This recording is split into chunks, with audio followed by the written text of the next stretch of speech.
제가 2050년에 대한민국에서 왔다고 했지요. 여러분은 여러 가지로 궁금하신 사항이 많을 겁니다. 대한민국의 1인당 GDP요. 33,000달러가 2030년 전후로 붕괴되고 한때 3만 달러 언저리까지 밀렸으나 운 좋게 대외 상황이 도와줘서 금세 31,000달러 선까지는 회복했지요. 2049년은 경기가 전 세계적으로 좋은 편이어서 한국 1인당 GDP는 간신히 33,000달러를 기록할 수 있었습니다. 일본을 보고 잃어버린 30년이라고 비웃던 한국은 뭐 묻은 개가 겨묻은 개를 나무라는 시기였죠. 그때까지 국민연금은 존재하냐? 라고 물어보시는 분들이 계시네요.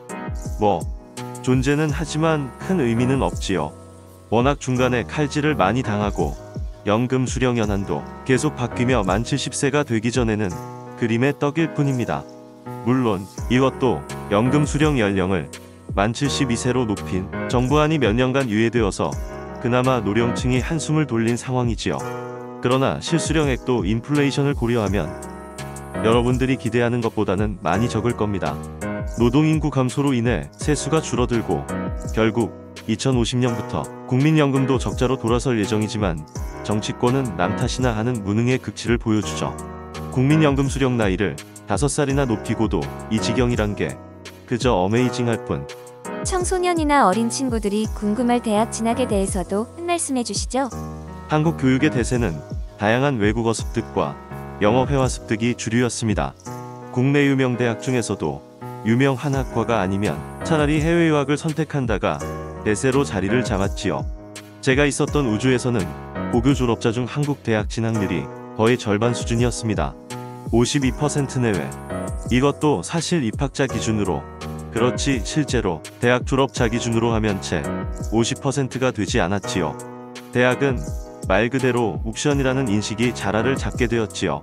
그리고 대한민국에 정신병 페미니즘을 퍼뜨린 여대는 지방 서울할 거 없이 이화여대 빼고는 전부 폐교되었습니다.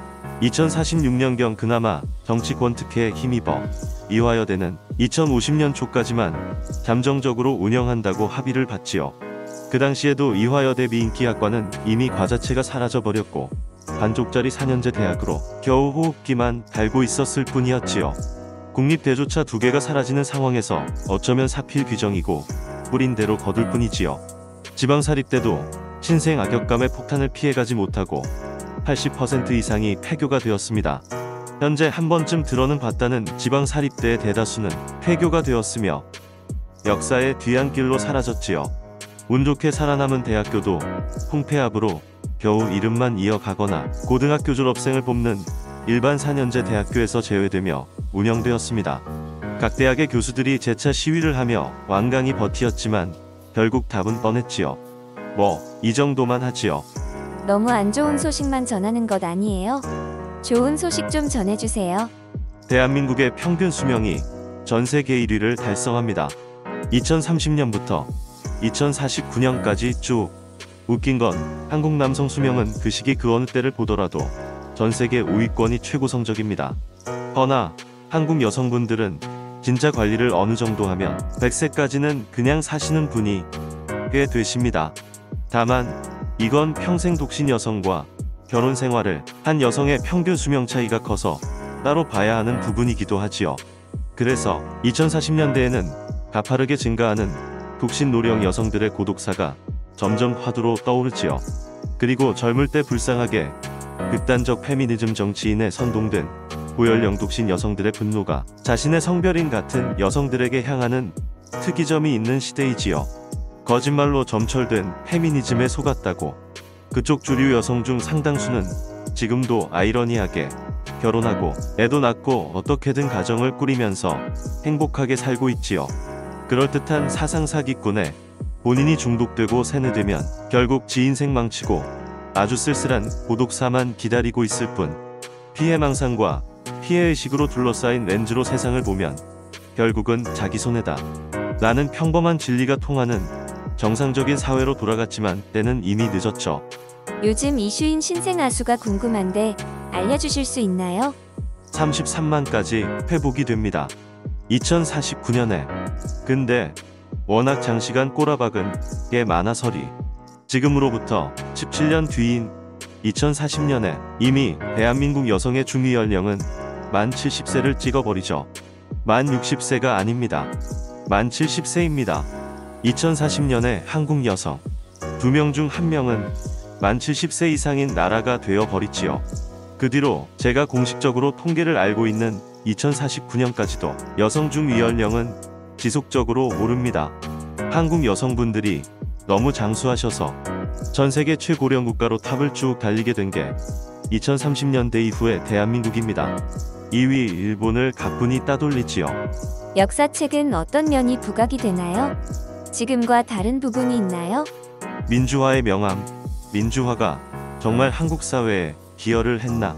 민주적으로 해먹으려고 민주화를 그렇게 정했나? 등등. 지금도 침 튀기면서 자랑질 포장질하기 바쁜 현오 86민주화 기득 층세대에 대해 확실히 냉정한 평가를 내리지요. 그들이 대한민국을 망쳤다고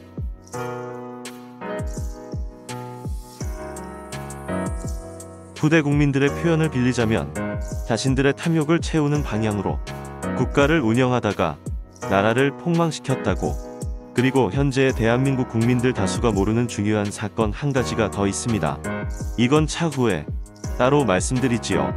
아참 AI 발전이 참 빠른데 그때에는 대한민국 국민이 어느 정도로 이용하게 되나요? 이 부분은 노코멘트로 하지요.